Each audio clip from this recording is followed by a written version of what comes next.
Hello, everybody, and welcome. It's January 25th. This is the level 2 or advanced recording for our wonderful 2018 semester. And there's a carryover question from over here from Ray, because I was speaking about human mammalian emotions. It says, isn't calling some emotions, actions better, tunes, etc., feeding into duality?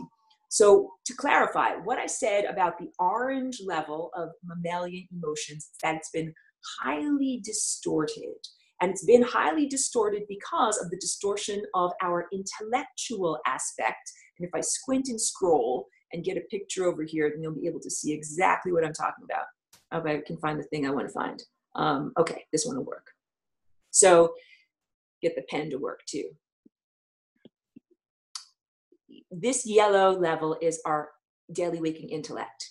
And you can see where this line of that particular vortex of that energy center connects with, this is not the right color, but I'm highlighting it in pink down there. So these two, it's just like a foundation of interlocking wheels. And you have the yellow of the intellect that is based upon the orange, the mammalian emotions that are orange. And that means that our thoughts are affected by our emotions, and our thoughts affect our emotions. And I've spoken extensively about how our mind, our human operating system right now, is not native to humans. It was imposed upon us after the loss of telepathy. So our mind is often not our own. When you're talking with the verbalized mind, that is not your true mind. And I've spoken about this a lot and talk about it on my radio show too. Your true mind, my true mind, is bliss. And I don't mean idiot's bliss. Let me just drink. I don't mean the bliss of like a lobotomized idiot. Oh, Christina doesn't know. Yes, I have a weekly radio show. It is called Birth of a New Dimension. And I can include links in the archive and everything like that. It's always broadcast on YouTube, and it's also on ucy.tv. So there's an ongoing playlist I've had for a couple of years. Hold on one second. I think that might be my dog boss. Come back. And I hope you'll sit quietly while I do the rest of the show. Dog boss is back, everyone. Here we go. Hold on. Come on up. Oh my goodness. Here we go. Come on over. Just sit on my lap. Come here. Here, sit on the lap. Come on. Oh my goodness. You gotta be good. We're on camera. Come over here. Come here. Sit quietly. I'm gonna sit on the board. Okay. Apologies for the interruption. Mammalian emotions have been heavily distorted by our thoughts. And this is also like understanding that our experience of death has heavily distorted our human emotions. So it's not that there are some emotions that are better than others or more worthy than others, but that our experience of emotions has been distorted and that we are not experiencing them in their true form, or the intended form. And there's a lot of emotions like the psychotic grief and sadness and loss that comes from experiencing death of our loved ones. And we're never supposed to have to experience that. But of course we do experience it. So we learn a lot. And I've experienced death of loved ones and beloved pets and, things like that. And I certainly learned a lot from having to, work through those levels of grief. But I know that that was not the intention, because we weren't intended to actually die. We weren't intended to hit that membrane of death and have to experience that. So I think I hope that I've spoken well on that. Like unconditional love, when I talk about that, the green tone, la la la, that tone that we make when we move through time at just the right moment, at just the right speed, moving through time. What we're actually doing is feeling, okay, wait. I would say defining it as total acceptance. And it's acceptance of everything that's happening in the moment. But when I say these words, I'm understanding how it's like, as I'm saying it, I'm understanding how it's going to be distorted. Because someone could be like, oh, I'm going to punch you in the face over and over and over, and you just have to love it and totally accept it. No, you don't have to totally accept it, actually. So this is the challenge. Like, I understand that there's this, community of people that are trying to evolve higher, and you'll say all these things to them, and they'll be like, you're not allowed to say that. You're not allowed to think that. That's the antithesis of unconditional love. Unconditional love is basically allowing. It is allowing you to perceive and accept what you perceive. So, hey, look, I'm looking at something that's green. It's green. I accept that it's green. I don't try to make it not green or judge it or say green is not right, green is not allowed. Like, it's more of an accepting of the energy that is flowing. Oh, quiet down. And the perceptions that are flowing as we are having these experiences. Let me get into what the singularity is, because this is what I want to do for level 2, because that understanding is the basic music theory that is necessary for being able to understand how to make the flying rainbow lasagna shape. All right, I'm grabbing this sculpture over here, because this shape, I say over and over, is the precursor, and this is the higher dimensional shape. And the way that we turn this shape into this shape is by having a profound, radical understanding of what the singularity is and how to use that understanding for greater levels of freedom. So again, this is not mere intellectual wanking off. This is not just like thinking about something for the purpose of thinking about it. This is learning music theory, because learning new thoughts literally transforms the dance that our body is doing. So the singularity, let me get to a drawing of this. Science defines the singularity as when you stretch the fabric of space and time, and I add in consciousness infinitely until the rules that define physical reality break down. And that, here, you quiet down, you be good, we're working hard here. You gotta be a good boss, okay? This is, and also when I draw this, and we'll get into, I should do building the dimensions, that was part of level 1. This flat plane is actually like a circle. It's actually like a sphere, you know, if I have lines of latitude and longitude like this. But for the ease of being able to draw it, I'm going to draw it like a flat plane. And science describes this infinitely stretchy surface of space-time and consciousness, and this infinitely heavy bowling ball that we're going to put on top of it. And that is going to stretch everything down. And as it stretches down, it makes this vortex shape, and this vortex just keeps going endlessly in that direction. That's an infinite arrow that keeps on going down areas of my screen I can't draw upon, and it never stops. And that is what science defines as the singularity. And that's something that happens in the center of a black hole. Now I want to say, how does this yellow shape get made? One of the ways that we can understand this yellow shape gets made is by stretching a sphere. If I take, like, this is a sphere over here like this, you know, lines of latitude and longitude, so we're showing the volume of it. And if I take big giant divine fingers, and I take my divine fingers and I begin to puncture or press in that sphere in these different directions, and it starts to make, like, you know, indentation here, and here, what we eventually end up with is this 4 vortex shape, where we've got one that's implanted like this, one like this, one like this, one like this. And then there's one that's around the front face that is implied, and one that's around the back face that is implied. And they all stretch inward to that central convergence point, that central point that's in that sculpture that I'm always pointing to. So the singularity by its nature and by its definition must be single. There's only supposed to be and allowed to be one of it in order to define it as the singularity. So making a red dot over here, there's only one of that. And I don't mean only one in you, or only one in Earth, or only one in anything. I mean, there's only one singularity, that is infinity. And that infinity exists when I drew this last week. I was drawing these cross sections of the yellow sculpture, right? Like this, and also like this, and understanding that these are flowing membranes that, you know, I'm trying to look for a different color, that flow in a particular direction, and that, are constantly going, you know, around in circles. So wait, now I have to also say, I know I jump around a lot. Take the online lessons. Good time for me to plug the online lessons. I know I jump around a lot, and I'm trying to speak very quickly and get in everything and respond to questions also. So if you would like to get a more linear and less breathless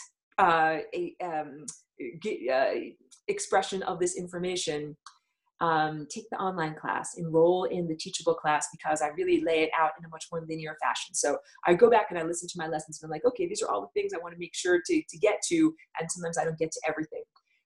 In that yellow sculpture shape, energy flows in 2 basic different directions. We have circular going around like this, but then we also have linear, and linear goes around like this and around like this. And it all flows to and from this central convergence point, the source and the destination. So we have energy that's flowing, let's say, outward from here, and it circulates back around here, and it also flows in figure 8, flows outward from here. But then we also have lines that go up from here, and they go, that's coming from down here. That red dot is actually the same red dot as this. These are actually the same place. I just drew the two dots that are actually in the same place. But you're like, Aurora, like that can't be. How can those two dots be in the same place when I just drew them clearly not in the same place? So this is part of the intellectual exercise that we are undergoing right now. There's actually even a singularity that's up here. So if I go back to green as my linear amount of information here, energy comes from the singularity down here and it goes to the singularity up here. And then it also comes from this one up here and goes downward back to here. So what you have is an oscillation. And now I'll use the same color so you can see it. Here's one boundary point, here's another boundary point, and then this green energy is the bouncing back and forth between these two boundary points.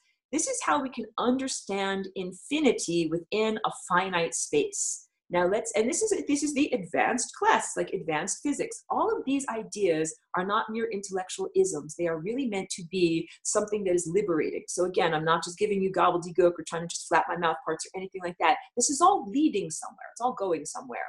So the idea is that some people think, oh, infinity, that means like, we're just going, and then going off the edge of the screen, and I just continue endlessly onward. That's one way to understand infinity, but we can also understand infinity as an endless journey, an endless bouncing back and forth between 2 points that are within a limited reality. So you don't just have to have like, if you're running like an endless runway and you just keep on running in one direction forever, you can actually have this running back and forth, this type of bouncing back and forth between two boundaries that gives an infinite journey within a finite space. So first I want to say, like, does that make sense to everyone? What I just said, you can have an infinite journey within a finite space, like a ping pong ball that is constantly bouncing back and forth between two walls. It never stops. It's a perpetual motion machine. It continues endlessly onward, and it doesn't go only in one direction.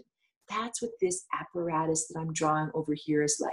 And the two boundary points that I drew in red, and I'll stay consistent with red, these two boundary points are both the singularity. But Aurora, how can they both be the singularity? So it's that same, it's like a kind of an internal paradox. When I go back to this picture that I was using in level 1, hold on while I squint and scroll. I'm trying to be very, I'm trying to keep things going in a linear fashion. Sometimes I jump around a lot. I'm looking for this picture. All right. This picture shows each of these chakras or energy centers that are usually nested together, unnested. Like I've taken them and kind of like pulled them apart so that you can see each one. And now I'm going to still use red as just the singularity color in this lesson. There's a spot I can't get to down there at the bottom. This one is singularity here. This is singularity here. Here, here, here, here. If I collapsed that whole structure inward together, all of those red dots would overlap together. So now you understand I've drawn this map and I've used like a shorthand to be able to show you each of these different layers, but each of these different layers nests within each other in order to create this basic shape. So you have the bubble of time. Bubble of time is created according to science from the bursting outward of that primary, like here's the Big Bang, and everything emanates outward from the Big Bang. And where we are, where I'm making this blue squiggle, that's the present moment now. And that would be like a big giant, spherical membrane. And that is considered, the limitation of what we've got. And everything that's inside of the membrane is the past. And science doesn't even recognize everything that's outside the membrane. That would be the future. But these two things are still separated by this membrane of now. And that's very similar to what I was talking about with the idea of the ego. Your ego, which I mentioned in level 1, being that boundary, that's an artificial narrative structure that is created that separates everything inside of my epidermis is different than everything outside of my epidermis. So we have that stretchy bubble of time. even when we begin to dimple it with the giant fingers of God and bring all those singularities together to make that yellow sculpture, to make this shape, we still have discrete areas, the outer surface and the inner surface, and they never communicate. That means the past can never communicate with the possibilities of the future. And that is not what is intended. So the idea of the flying rainbow lasagna is that when you embody this understanding of the singularity, you get to have the past, the inside, communicate seamlessly with the outside. The past and the future communicate seamlessly. Past, past, future, past, future, past, future. It's an endless oscillating back and forth between those two states of being, just like a ping pong ball, endlessly bouncing between the boundaries of two walls, having an infinite journey within finite boundaries, okay? So let's talk more about what the singularity is, and I'll do more drawing. So we have, let's say, and I showed that on level 1. Here's an anthropomorphic form, like here's a person with 2 arms and 2 legs, and they've got a singularity inside of them, and we'll make a red singularity in there. But we also understand that that's a simplification, because you've got a singularity in each of your chakras going up and down your spine, but that's still the same singularity, all right? Now let's draw the planet. The planet, because I just drew that in level 1, has a singularity at its center also, right here. That's a planetary singularity. And then we have the magnetosphere that surrounds and interpenetrates the planet. So the singularity is at the center of the planet. And then just like I drew in the first level, here's the sun. Here's the sun. And the sun has a singularity in its center too. And then a big giant, well, the red doesn't really show, the big giant heliosphere all around that. And guess what? Now I'm going to draw an atom. Make a green atom. There's a little atom over here, and the atom has a nucleus, and inside of that nucleus is a singularity. And that atom has a toroidal structure of energy that flows around it, and so every atom has a singularity at its center. Think about your physical body. Your physical body is made of cells. Here, we'll draw it over here. Here's a cell, and your cell has a nucleus. Oh, guess what, everybody? Your biological cells also all have a singularity at their center. So this is a big realization to understand, because what is at the center of a physical cell? What's inside of your cell nucleus? Everyone here is an expert in the class. I'm sure you all know this. DNA. What's inside of there is DNA. That's your chromatin. That's your vibrating strings that make your music of your life in the symphony of life.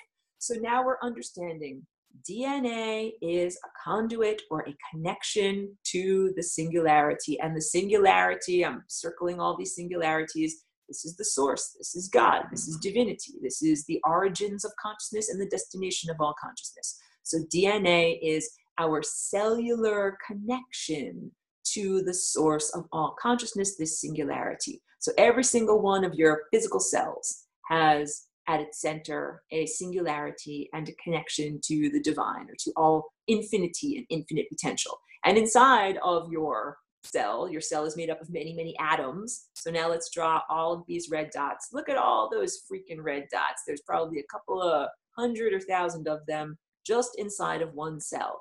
Those are all the singularity. Or how can this possibly work? So now I'm going to draw a picture, and here's like a flat scarf or a flat piece of fabric or something like that. And let's say that I am going to make indentations in that fabric that draw it out, that draw it downward. Like there's one indentation, and then I'm going to draw another one. Here's another indentation. I'm going to draw another one, another one, another one, another one. It's possible to make many, many indentations on there. And now let's show them all converging in the same spot. All go to the same spot. And now I'm going to make that spot red, because we understand that spot is the singularity.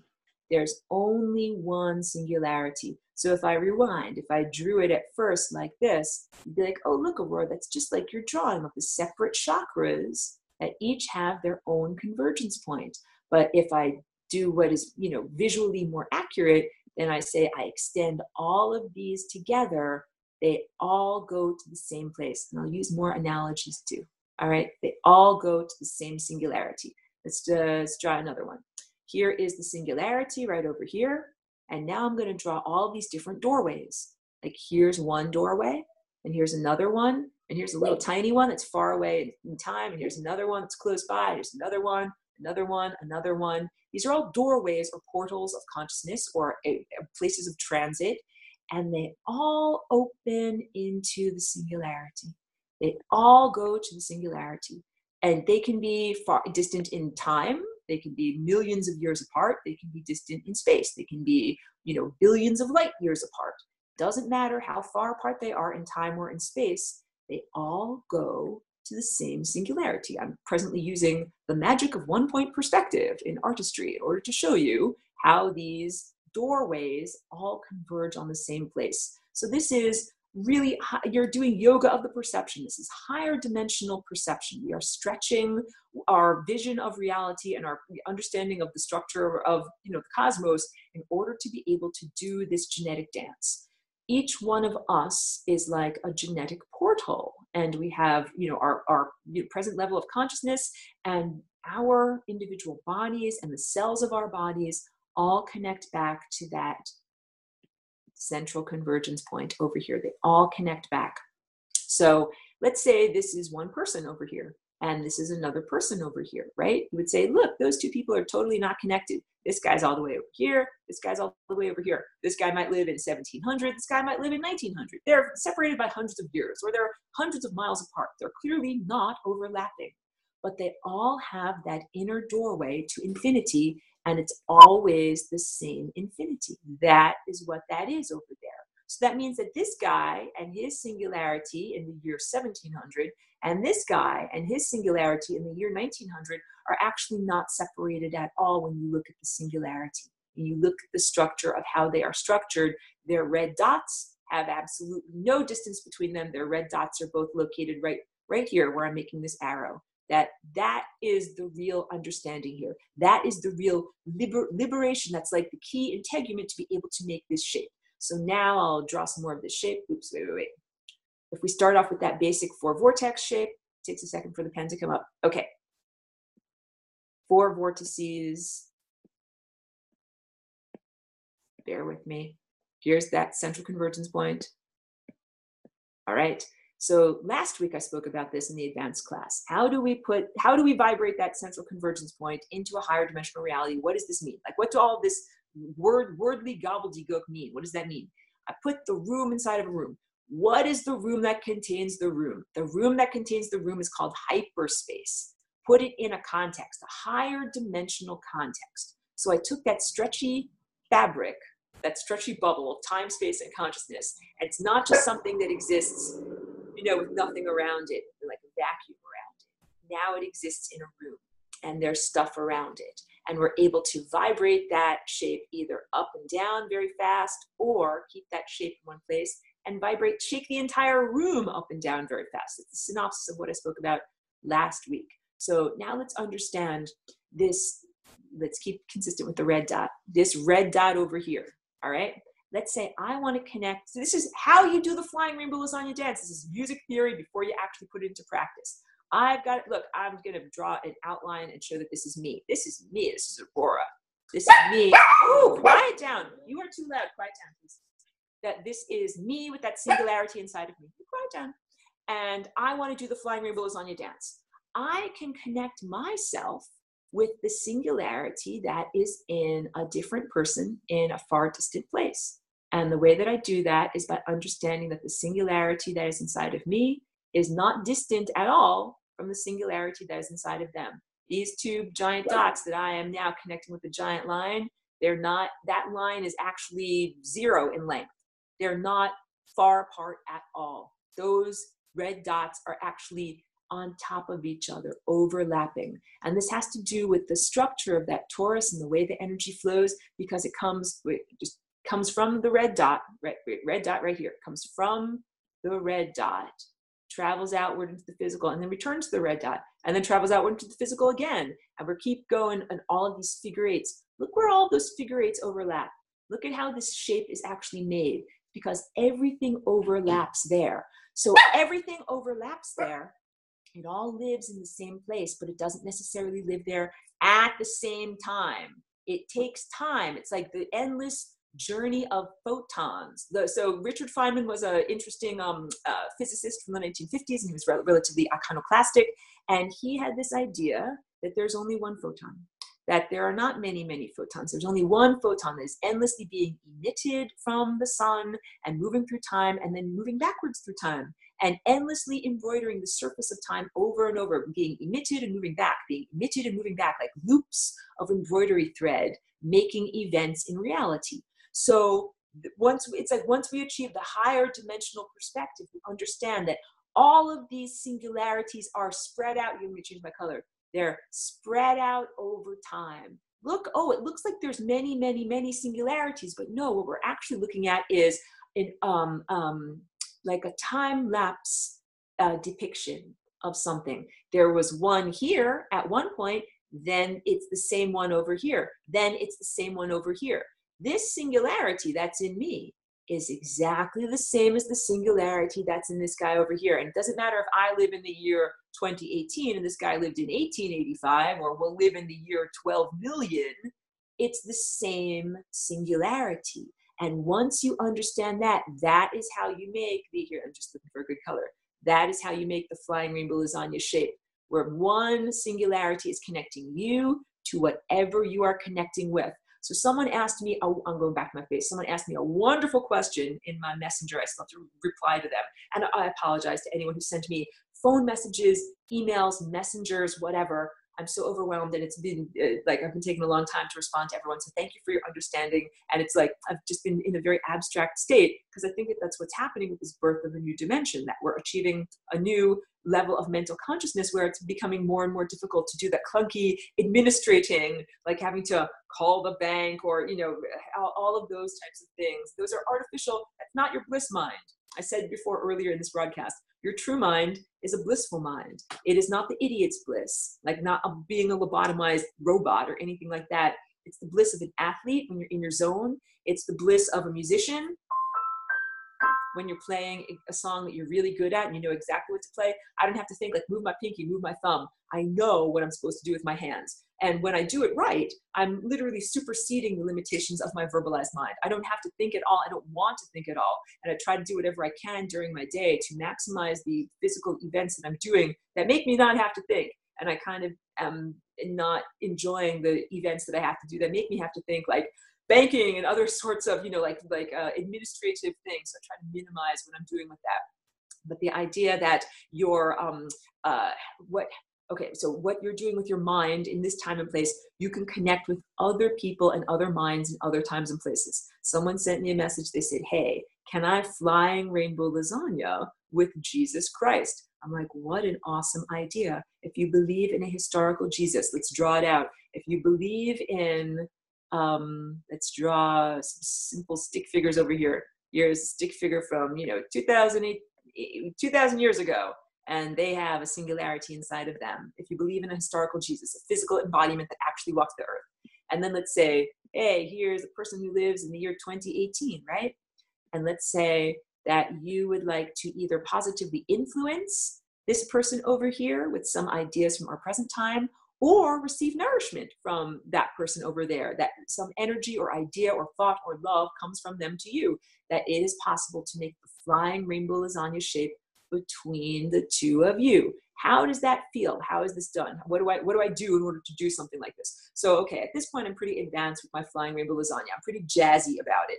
But when you do the basic structure, it's an 8-part beat. We'll count around my fingers here. 1, 2, 3, 4, 5, 6, 7, 8. So we have 8 flanges, right? We can do it on an 8-count beat, and it's a jumping back and forth motion.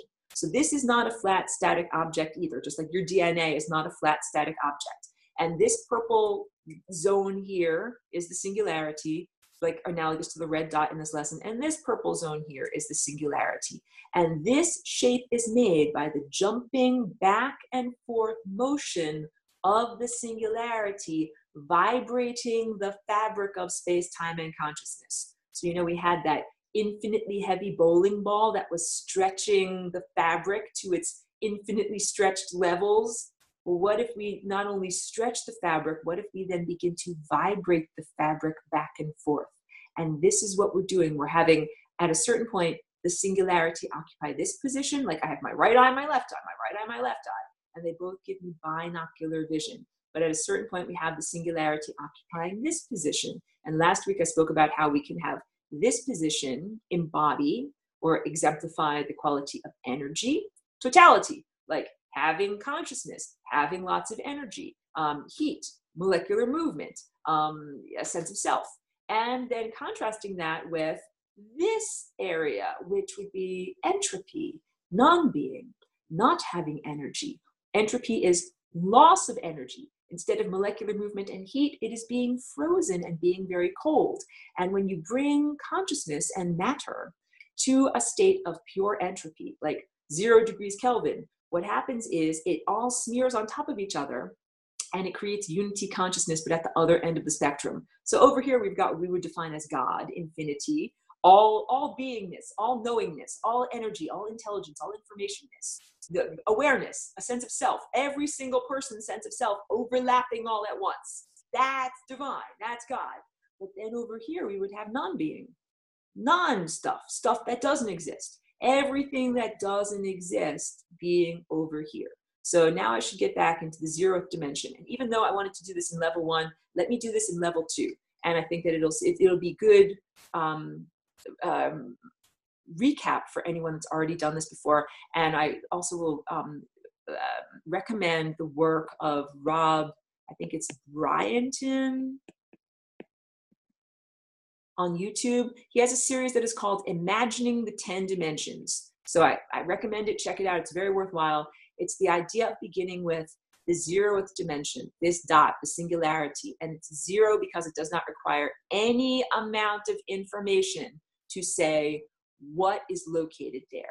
Everything is located. Thank you, Patricia. Thank you for tuning in. And just a brief aside, all of these lessons are archived so that everyone can check them out at their leisure and a schedule that's good for them. The 0th dimension, this is infinity. Everything is there. So when I talk about, the Big Bang, that tiny, tiny condensed thing that everything eventually emanated outward from, that's the 0th dimension. And in being the presence of everything, the consciousness of this dot was always like, I'm just everything, that all exists, the only stuff that exists is everythingness, that there's literally nothing out here because everything exists over here. So it was a huge leap of consciousness for that little blue dot to have the thought, what would happen if I took a little piece of me and put it anywhere other than right here? What would that make? What would that happen? What would happen as a result of that? So let's make a dot anywhere. Here's a dot over here. As soon as we do that, we get the 1st dimension. And the 1st dimension is first, like I know there's all of these whatever social ideas of what makes something valuable, if it's a 0 or if it's a number 1. Like 0 is not worthless, it's infinity. It's everything, it's worth everything. And the 1st dimension just means that it requires only one amount of information, like an X, in order to say where's the position of a point anywhere on that line. And so that is a leap that is perpendicular. Like if this is the surface over here, we have gone in this direction, we have created a little perpendicular leap. That is the initial leap of consciousness from 0 to 1.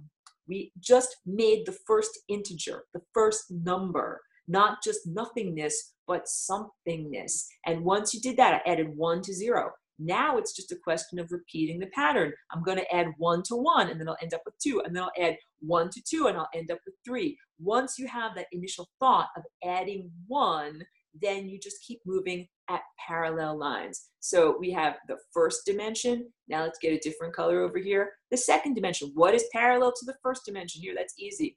That's a line that's going off like that. Here's a little 90-degree angle. So parallel to the 1st dimension is the 2nd dimension. And now I'm going to draw a lot of lines all lined up next to each other. And that makes a flat plane.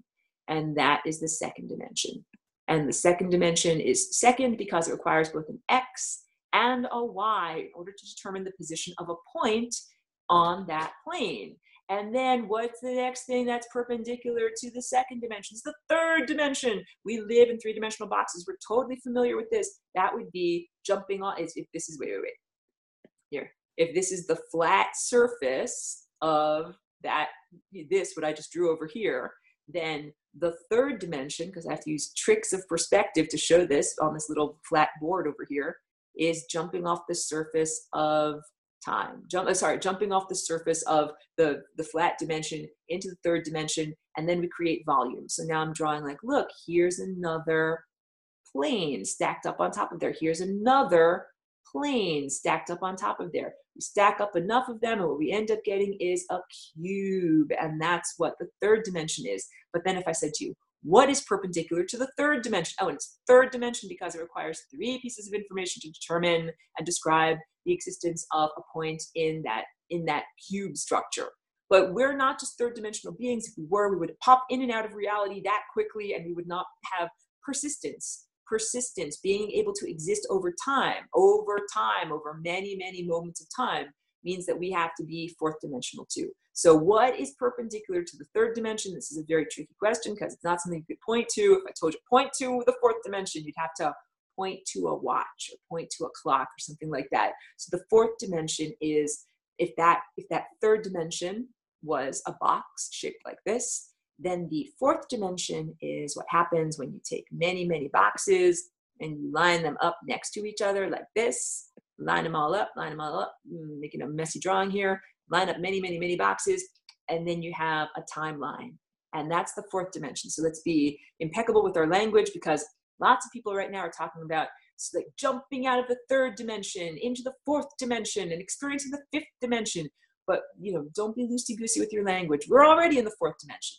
Everybody from the Dark Ages was in the fourth dimension. Everybody's been moving through time. We've been moving through time for a really long amount of time. But we've been moving through time without perspective, without higher dimensional perspective. So it's like not being able to see the road in front of us, not being able to effectively navigate the time field and see what's down the road. So what is perpendicular to that line? That line is just like one of these lines. It's analogous to one of these flat lines in the beginning. It's another line, like a different color. Another series of timelines. Like that pink line was a series of events that started back here and traveled forward over to here and ended over here.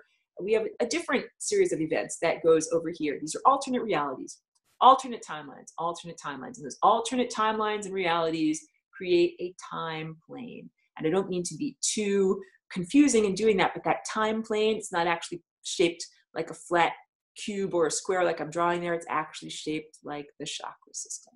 That these bundles of timelines that we've got over here, that these are events and possibilities in reality that are analogous to this over here. And that in order to achieve the higher dimensional perspective, that would be like the fifth dimensional. People say we're jumping into the fifth dimension. The age of Aquarius, the fifth dimension, Aquarius. What we're doing is understanding that we have multiple possibilities and multiple layers of possibilities. So we have one set of possibilities that's like a flat plane down here, and then another set of possibilities overlaid on top of it, and another set of possibilities overlaid on top of it. And let's say each one of those pages or each one of those new sets of possibilities overlaid on top happens from a changing of, like a rolling of the dice, a flying rainbow lasagna-ing, or a rearranging of reality. It's like pressing the big red button. Everything is shaped like it is, and then press the infinite improbability drive, press the big red button, and boom, everything changes. So if you were a fifth dimensional being and you were looking at the course of a river, you're like, oh, look, the river flows like that. But then on a different alternate reality, the river flowed like this instead. And on a different alternate reality, the river flowed like this instead. And then when you invented a new thing called a bulldozer that bulldozed the river into a different direction, then the river flowed like this. And the fifth dimensional perspective is being able to see all of those possibilities of the flow of time, or of the way that the tapestry of time is woven. And then once we get, that's the fifth dimension, then we get the higher dimensional perspective of the sixth dimension, which would be if we have many, many time cubes, then we're going to have many time cubes lined up together into another higher dimensional timeline. It's like there's endless levels of complexity that we can embroider. Just like on the piano, we can start with the lower C and move up to a middle, and then more, and then more. We're continually moving higher and higher and higher on this scale, and the scale is infinite. So we're starting from this 0th dimension and moving into higher and higher levels of complexity, but it doesn't stop. doesn't have to stop. It's not like, oh, it just goes up to the 5th or the 6th or the 7th. It can go, we can endlessly embroider and keep on going and keep on going. So that 0th dimension, and when we do this, these layers of reality, they don't stop existing. They keep on being in existence with just more layers, like coats of paint, more coats of paint, more and more and more coats of paint embroidered on top of it. And we, every time we add an additional layer, we add an additional dimension, we get an additional degree of freedom. So I use this analogy all the time, the flat plane of time. You're being like a little inchworm, like a little caterpillar that can only inch its way across the plane of time. You start off in the morning and you go to the middle of the day and you go to the end of the day. And you can't just jump off the surface of time and go directly to the end of the day. That's considered to be, not a possible movement if you're just a caterpillar and you're just a linear being. But let's say you undergo the process of transformation and metamorphosis, changing into a new form, that caterpillars turn into butterflies. Then you gain an additional dimension. You can jump off the surface and fly around wherever you want to fly. You can fly to the past. You can fly to the future. Or what you can consider is you can stay on the surface of time and you can bend and fold the fabric of space and time so that you don't have to flap your wings at all. You bring the past or the future to you. That is what flying rainbow lasagna is. When I'm connecting, and I'll get to that question, this singularity with this singularity, if this is the one inside of me, and this is the one inside of someone who might be far distant in the past, like, a teacher or, a spiritual person from a far distant past, what I'm understanding is that I'm folding the fabric of space, time, and consciousness. So there is literally no separation between those two because there is no distance between these two singularities. They literally overlap. They are the same singularity. Sandy asks, 3D, getting very hard to navigate. I can totally, I'm with you on that. So much easier off FRLing, or at least living yoga and meditation. Happy 5 years. I just love that Sandy and I have been connected on Facebook for 5 years. It's such a long time, if you can believe it. That's what I'm telling you. Flying Rainbow Lasagna is an expanded mental state. And I've been embodying it, for since the 16 years that I've been here. And I've had to make concessions to the external mundane reality and social structure so that I could have money for my electrons to flow in a wire and buy a tablet so I could draw on it and talk to people about stuff. However, we've given birth. We're in a new level of reality now where those old mental superstructures are no longer appropriate. Because think about this. Let's say that you're busy jumping your singularity back and forth, folding the fabric of space, time, and consciousness. But you now have a different sense of identity. If you rely upon someone from an ancient world and you're connecting with them for your ideas and your vitality, all of a sudden you're like, wow, I want to make sure that guy in the ancient world has enough corn to be able to eat. Or maybe you're connecting with someone in the future. This is your present moment now, and you're connecting with someone in the future. Maybe you want to make sure that they will be happy and well-fed in the future. This means dilate your identity and sense of self, no longer just defining it as this epidermis and everything that's inside of this, the narrative fiction that we define as one ego. Now it's time to understand that your ego can be, you can identify with many, many things. Because if I rely upon other things to be alive, then those things are part of me being alive. Then there's absolutely no distinction between myself and those other things. So flying rainbow lasagna is a verb. It took me many years, like I gotta tell you, I'm very intuitive. If this is music, I'm very intuitive as a musician. And I would just play and play for people. And I didn't understand that not all of it was getting across. So it took me many years to understand that I had to tell people flying rainbow lasagna is a verb. Like this isn't just a thing, like a noun that sits there or just a concept that you think about. It is a dance that you do with your DNA. Learning new things affects the dance potential of your DNA. So what we're doing with yoga of the perception, we're stretching our perception, we're stretching our capacity, what we can think, what we can envision, what we can believe to be truthful. That is part of this dance. So just knowing, wait a minute, Aurora, I can flying rainbow lasagna dance with an ancient Egyptian? Yes. You can flying rainbow lasagna dance with an ancient mammal, with a tiny microbe from a far distant past, with a rabbit from a far distant past. You can fly rainbow lasagna with a microbe or a rabbit or a dog or a cat or a blue whale that lives right now. What would that be like? Because I just got through telling everyone about how we have this anthropomorphic lens in front of our face that defines our experience of human.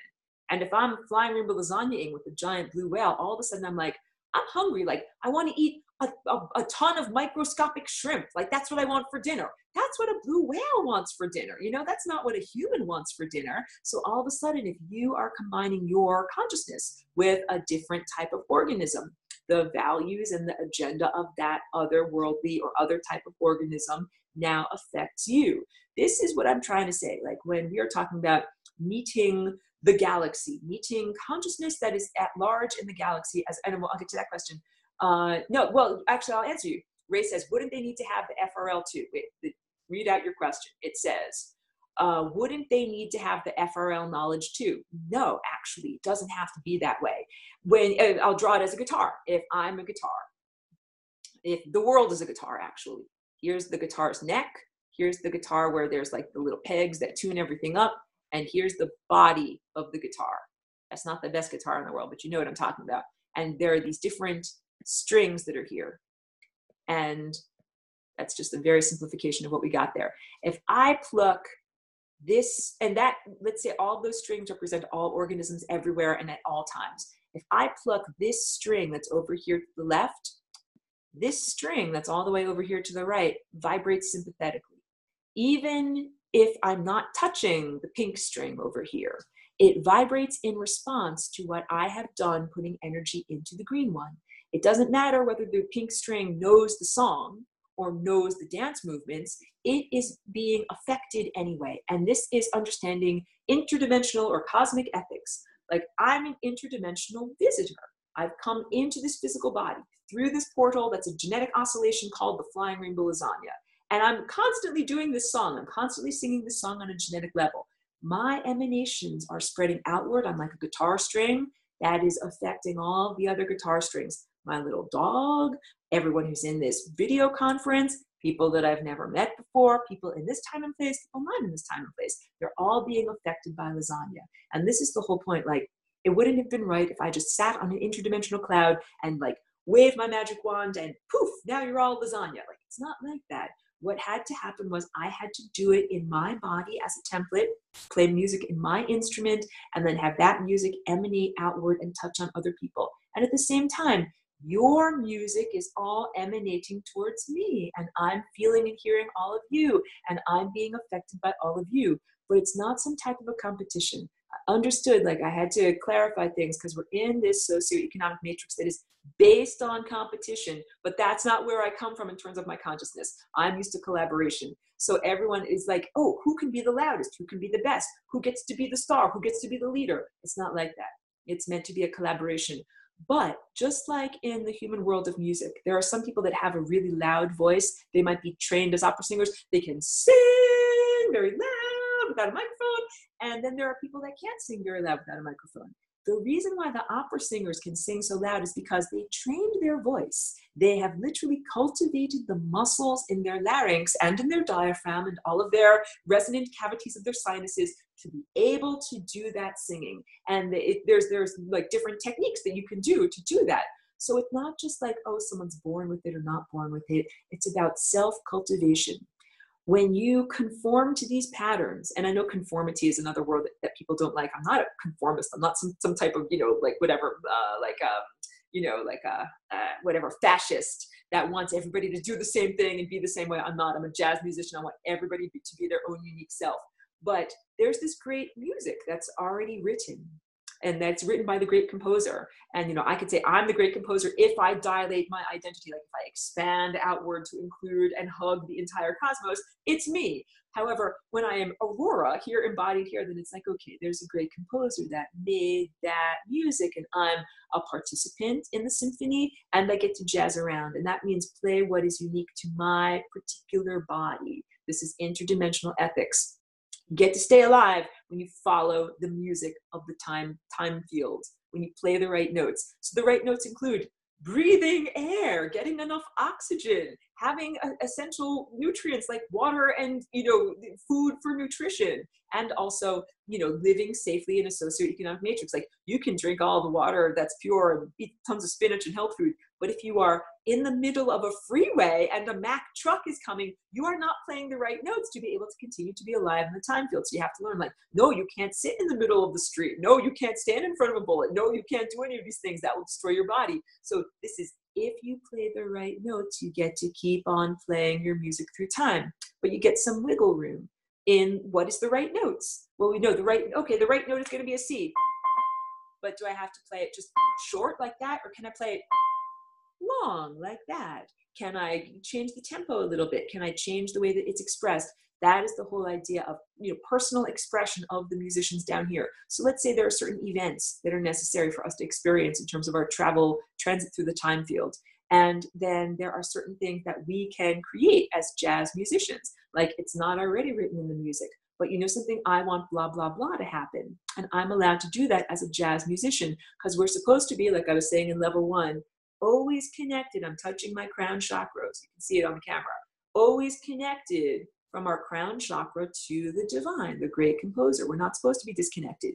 And maybe that music was written a long time ago, and maybe now there are new things that have to be taken into account in order to play really good music. So it's like, oh, okay, that musical score, those dots on the page look good, but it'll be even better if I do this in real time. And I also encourage everyone to be a jazz musician, because this is how we supersede and vanquish, just drinking water, the artificial intelligence apparatus that is machine-based intelligence, that is not creative, that is not connected to divine life force energy. And that's not necessarily naturally occurring digital intelligence. That is what the technosphere is. That's what I've described before. I'm talking about an ancient form of AI that predates life on Earth. This is ancient artificial intelligence, that it's technology.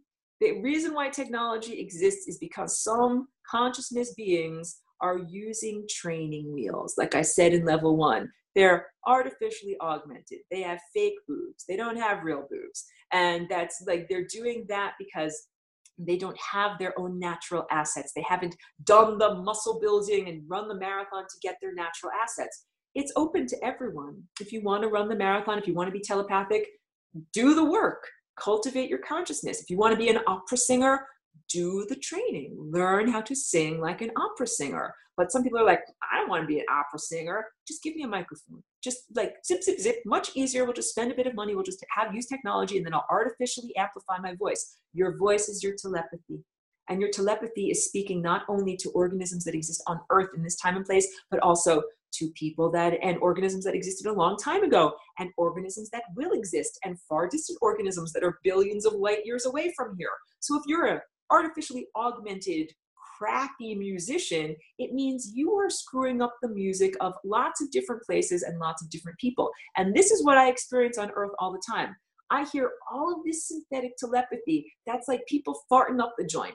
That is not good music. And I hear a lot of it. I'm like, that's terrible music. That's terrible music. And they play it intentionally. At a certain point, you understand the occupiers of the interstices play this music intentionally to degrade your consciousness, keep you imprisoned, and make you hit the membrane of death so that they can exploit you further.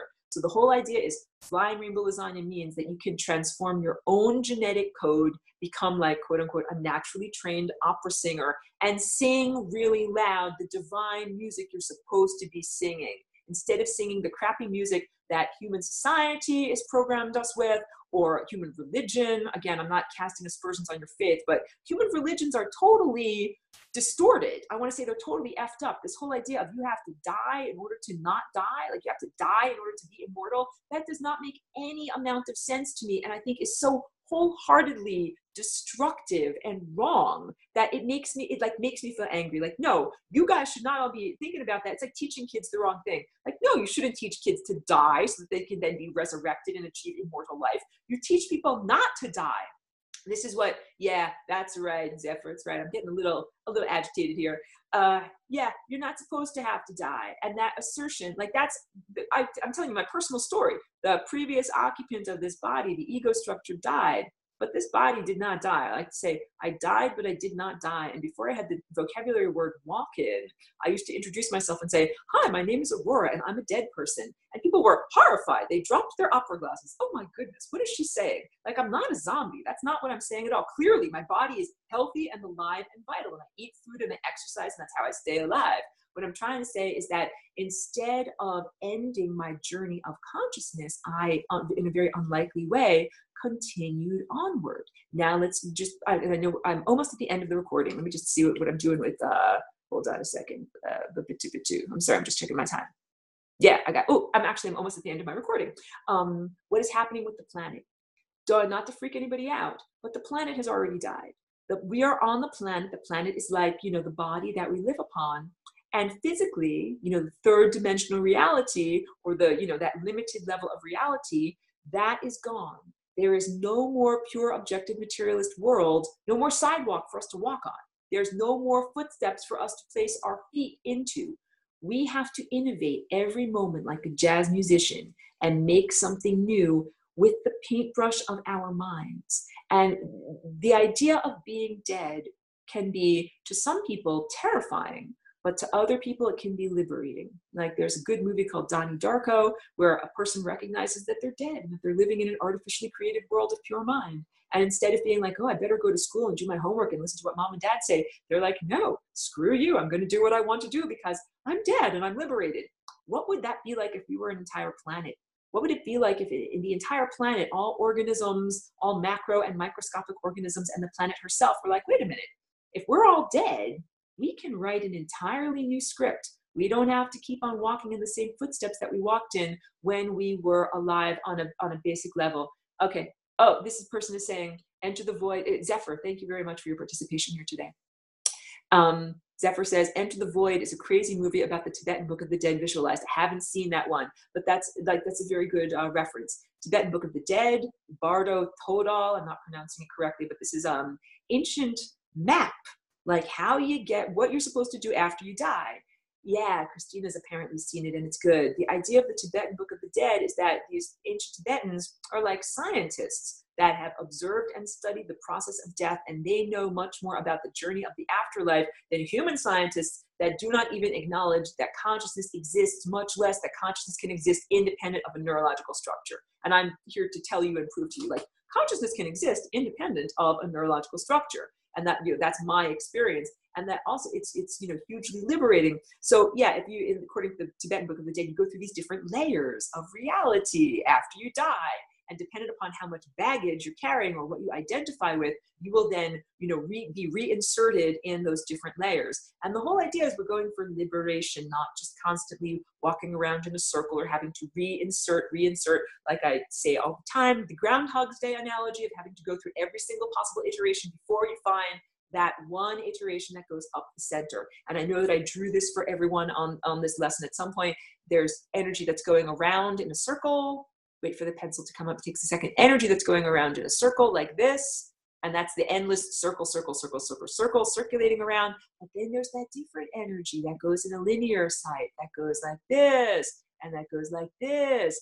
That energy is energy that allows us to transcend that endless circular loop. And we don't have to be in the endless circular loop like Groundhog's Day over and over and over, or reincarnation between lives. So this is all about liberation. And the liberation is not just, you don't have to die anymore. It is liberation in the moment, how we experience time. If I all of a sudden can fly rainbow lasagna with anyone that's ever lived, anyone that ever will live, and I'll get into this more next week with the fabric of reality and how we can embroider it with flying rainbow lasagna. We can make incredibly complex, new energetic structures that are joining together these various singularities, these various stretches of the fabric of time, space, and consciousness into new patterns. And that totally overwhelms and supersedes the limitation of that ancient AI that can't do any of that. That can only do basic, linear calculations and interpolations, extending it into its logical conclusion, but can't deal with jazz music at all. Once you start jazzing around, it's like, it's totally unpredictable. It cannot respond effectively because it's like, wait, these humans are doing things that are not written in the score, that are new, that are innovative. Every time you innovate, it screw you to the giant AI. And this is part of liberation. So this is also why I am motivated not only to do my own flying rainbow lasagna dance, because people can ask this like Aurora, if you're here and you can do this dance, why didn't you keep it a secret? The precious, the Lord of the Rings, it's my ring, no one else can have it. I'm the only one that gets to have it. But it's no, I'm not a monster. And also, the more variables that exist, the stronger the system is. The harder it is for the encryption to be cracked or overwhelmed or to be superseded from the human level. And we're part of a beautiful, we could call it an organic computer. It's this time body, part of a larger metabolic system of time that is doing complex calculations. We're doing complex calculations in the laboratory of our physical body. You're a giant calculator. And I don't mean that you're a machine, and I'm not a transhumanist. It's more like that really brilliantly comedic book and movie, the Hitchhiker's Guide to the Galaxy, where it turns out Earth is a giant calculator, and all of the organisms that are on Earth are integrating together their life and what they're doing with their DNA and how they're sharing ideas and energy as part of the calculation structure. That is really how I see each one of us. But you're not just a cog in the wheel. You're not just an unthinking, unfeeling, stupid thing that does its calculations. You're a jazz musician. You can do cool new stuff that is totally unpredictable, that's never been done before.